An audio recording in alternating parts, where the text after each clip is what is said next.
Hey guys, what's up? IrishEmerald here and welcome to the Draft League World Cup. We are finally here. We finally made it. We finally got to the point where we actually are going to compete in it.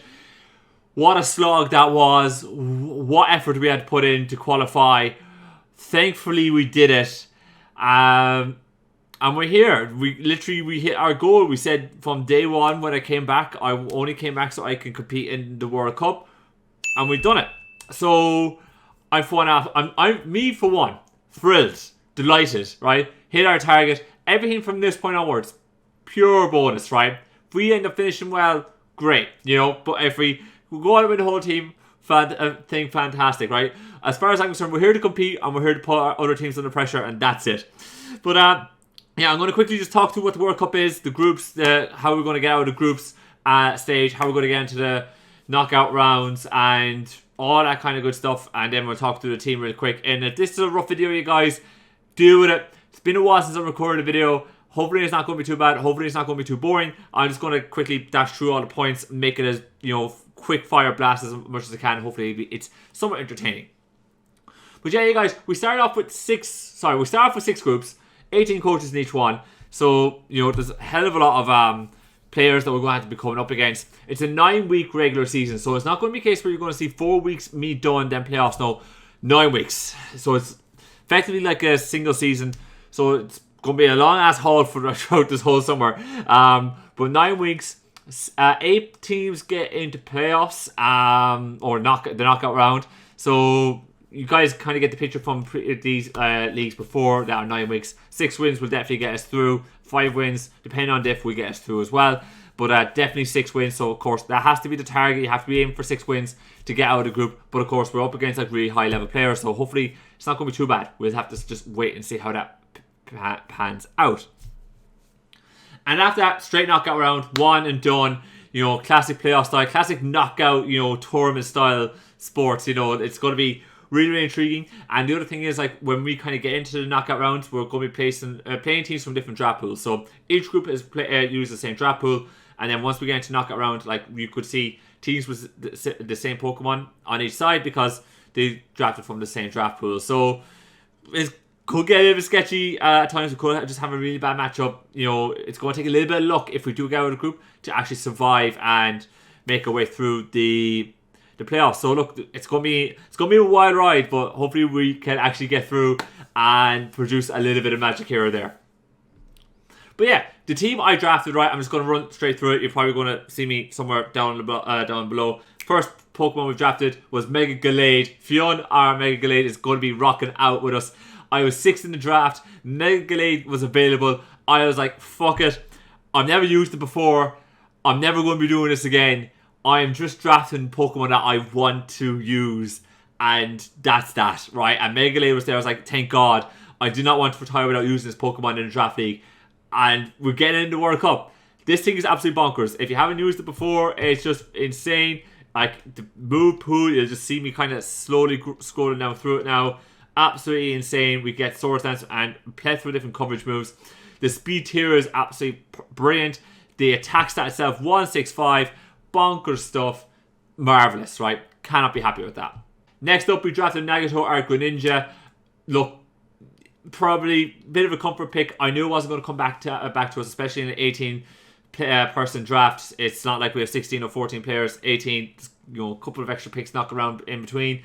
And I figured, you know what, let's pick it up because it just suits my playstyle. Every time we've used Greninja, we've done very, very well in every league that we've used it in. Let's just use it. I will be able to exploit it. We'll be able to get spikes off. Those spikes will then open up the door for Mega Glade to start sweeping, and it gives me elite speed. So I'm not going to talk too much more about Greninja. You've seen me use it before. You're going to see me use it again. After that, I drafted Curium, and this is a Pokemon I haven't really used. I'm not going to make any bones about it. I haven't really used Curium, but it's a little bit nutty, right? Like, there's very few Pokemon that are able to deal with Curium. Water types can't really come in on Curium. If anyone hasn't used it before, look, you guys know it's bonkers. 130 special attack, 130 physical attack. It's insane. I get freeze dry now, so water types aren't an answer anymore to my ice stab. I can just freeze dry them to death.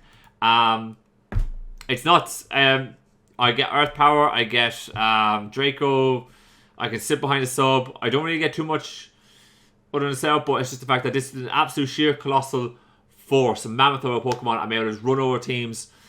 This thing's going to be absolutely nuts. And what's really good about Curium is that it pairs beautifully with Mega Glade. Mega Glade can break through the steel types and for Curium, which is really, really nice. And so that kind of forces my opponent dead to have to bring a steel type to potentially deal with Curium.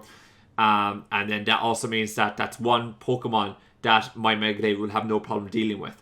So the fact that I'm forcing my opponent to bring a Pokemon that it's going to be weak to Mega Glade, it's fantastic. Hopefully we'll see it do the work as the season goes on. After that, I drafted Nidoqueen and Bodega are Nidoqueen. You guys know I love the whole Nidos. We had Nidoking in the UBL. I didn't do too well with it, but I think Nidoqueen suits us far better because we get the extra bulk. I'm still going to hit like a truck because of sheer force. And I'm still going to be able to hit on the physical and the special side really, really well. I get all the utility that Nidoking gets, so you kind of get the idea that if you've watched me before with Nidoking, we get all this utility coverage on both physical and the special side, but I just get the bulk, right? I'm just a fatter Pokemon to have to deal with. I don't hit as hard, but I'm just a fatter Pokemon to deal with, and I think that just really suits my playstyle a lot more, where I can kind of pivot in and out with bulky Pokemon. So I'm really excited to get Nidoqueen. Again, it was a Pokemon I haven't used before, and I wanted to use it before I retired, so I'm really, really happy that we managed to get it.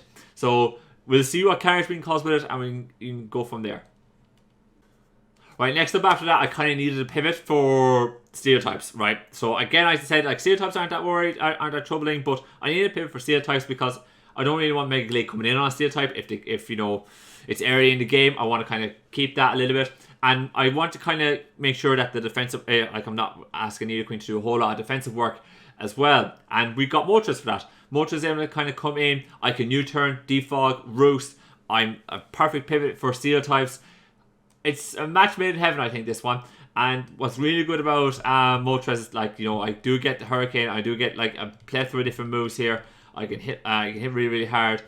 But I love the U-turn. I absolutely love the U-turn. The fact I can just come in and out, pivot really, really nicely. And like it's a 100 base attack as well that I'm hitting with, so it's not exactly that bad. And I'm going to be taking a little chunk. And then the other side of it is I do get Flame Body. So Pokemon, say like Mega Scizor, who want to Bullet Punch me, not really an option against my Moltres. They're going to have to really think hard if they want to kind of come in and pivot with Scizor all the time, because I'm just going to be able to come in, get a potential burn on them, and then just gradually wear them down where my Mega Glade can potentially come in and just smack them. So hopefully this works out. We'll see, but I'm really, really glad that we got another U-turner. Allows me to pivot in and out with my offense a lot more freely. Now, I got Azumarill next, right? And you might be thinking, this is a bit odd. Why did we go with this? Now, a lot of you guys will know, I know we draft 2 water types. I like my fast offensive water type, and I like a bulkier water type. And some of you are probably thinking, Irish, what are you doing? Azumarill is not a bulky water type. Look, it is, right? People have used it as a bulky water type before. It kind of is, but it also gives me a really good set of Pokemon. Other than Mega Glade, I don't really have something that's really able to set up. But with Azumarill, we know we get the Belly Drum, which is absolutely insane. And I also am able to run with the huge power. So I'm able to absolutely smack things, which is absolutely nuts. But look, a lot of the time I'm not going to be using Azumarill as like this massive offensive heavy hitter. I feel like if we were able to use it as a bit more of a pivot, a bit more of a bulkier kind of set, just allow it to kind of chip away at stuff, allow it just to like sit in front and nerf things, or just like shut things down really easily, that'd be fantastic, because I just need Azumarill to get a little bit of chip here and there. Depending on the matchup, just a little bit of chip here and there, and then my Mega Glade can kind of come in and just smack things. So I'm really hopeful that Azumarill can do this, and I do think that I can, and hopefully we'll see not Azumarill just set up and sweep all the time, but be a little bit more craftier with how it does its things, and I reckon it should be really interesting. It should be a bit of fun. Next up, I drafted Kamada. You're probably wondering, Irish, why the hell did you draft Kamada? I'll show you the stats, right? It's not great, but it's not too bad, right? Defensively, it's not great. But what Kamada gives me, it gives me a pure answer that shuts down Shadow Ball. Because you look at my team with Mega Glade, I don't really have the best Dark type. Well, Greninja is a good Dark type, but it's not going to be able to sponge too many Ghost type moves. Whereas Kamada can shut down those Ghost type moves, and I can run sets that are able to kind of help shut down the Dragapults, the Gengars, the really offensive good Ghost types that are out there. And when I was kind of looking at my team, I was like, you know what, we could get Shadow Ball spam really, really easily here. Kamada will shut that down. So if I'm up against like a really top tier ghost type Pokemon, this is my answer. And that's the amazing reason why we did it.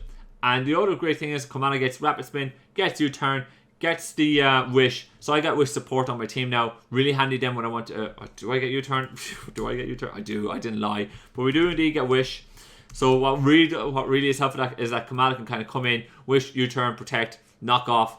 Very, very standard set. But I can just do that, pivot in and out, bring in Nidoqueen on a Wish, bring in Glade on a Wish, Curium on a Wish. You kind of get one coming here, like we can bring our offense or our bulk and just heal it all the way back up and just sit in front of teams for a long period of time. After that, I drafted Bronzong, Bellendar Bronzong. You guys have seen me use it before. I'm not going to really go too much into it. One of the reasons why I drafted it, I need a Steel type, so this rounds up our Steel Fairy Dragon core of Curium, Bronzong, and Azumarill, which is nice. Gives me rocks, gives me levitate, so I get another EQ weakness. Immunity. But one of the other reasons why I did draft it is because it shuts down pretty much every single dragon type that I'm going to be up against, and it means that I have an answer for other Curiums when I go into playoffs. Basically, it gives me a bunch of utility. That's about a bunch of utility, and also stops other teams from drafting a Curium answer. So, really happy with that. Shuts down a couple of things. Nothing too crazy. I'm going to just move on. After that, I picked up Gourgeist. Never really used Gourgeist before, but I have faced it, and it is quite annoying. Gourgeist can be one of those Pokemon that is very, very annoying to deal with. It has very different sizes. You can change its EV spread, or IV's base stats. There we go. Very, very easy. You can see right here on the screen between large, small, super, and just the standard. Like the differences in HP, the differences in attack, the differences in speed. Like you can change up Gourgeist to kind of suit your needs depending on the matchup, which is like very, very interesting. I get Frisk, which is really, really cool because it means that I can scout for opponents' items, and that's really, really cool. And the utility that Gourgeist gets, by the way, you kind of see me scanning through it. I get a hell of a lot of utility. Now I don't have the best special to work with, but it's a lot of utility for one Pokemon to kind of get. And I figured, this is kind of a Pokemon that can kind of come in and do a bit of utility stuff. I get Shadow Sneak as well, so it allows me, even though I'm weak to Ghost type, it means I can just run a band of Shadow Sneak to pick off other Ghost types that when we may want to come in, I can revenge kill them very, very easily. Or I could then kind of maybe predict, go for a Leech Life, go for a Synthesis, something like that. So Gourgeist can do a couple of other really fun stuff, and hopefully we'll see it come once or twice and put in the work. After that, I picked up a Mulga. Probably wondering why I did it. I won't lie, it just gives me a good speed here. It's a one pointer. Gives me an answer for Kartana. That's basically it. Like, for me, one pointers, if I'm going to pick up a one pointer, let it have a one niche thing that can come in and do, right? And although I'm not overly afraid of Kartana, this just shuts it down, right? And if a team is built around Kartana, fine.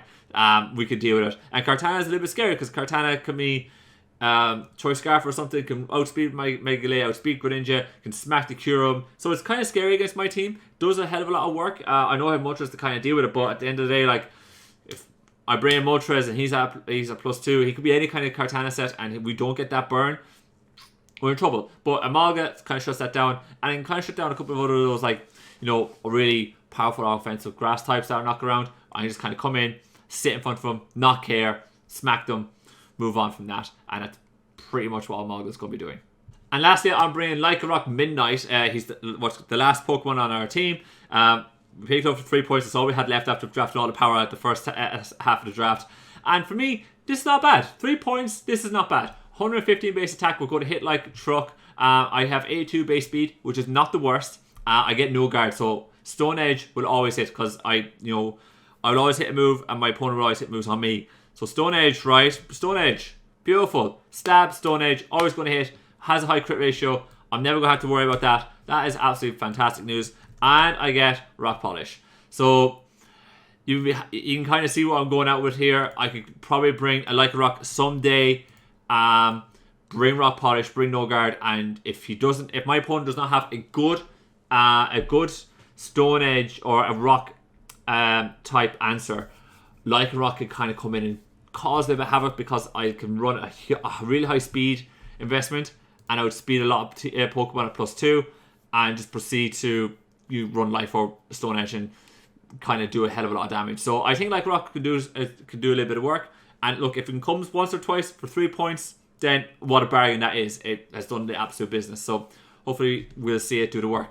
But yeah, that's the team, you guys. I know I probably went over a little bit. It says on my recording I spent 18 minutes or thereabouts. Hopefully I haven't. Hopefully I can cut it back a little bit so it's a little bit more, easier. But yeah, hopefully you guys picked up what I'm putting down. Hopefully you guys are going to enjoy this last run we're going to make. It's going to be nuts.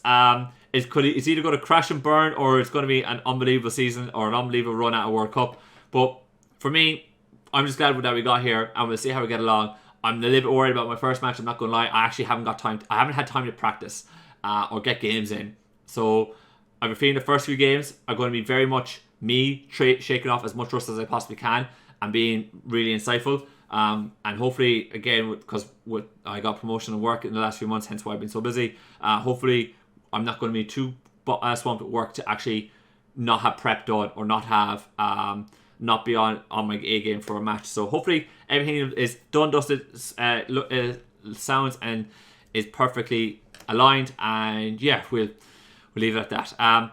If you guys have any comments, let me know in the comment section down below. I'm not going to tell you to subscribe because it's my last run, but if you did enjoy the video, please click the like button. And on that note, I'm going to get up out of here. As always, thank you guys so much for watching, and I'll see you next time.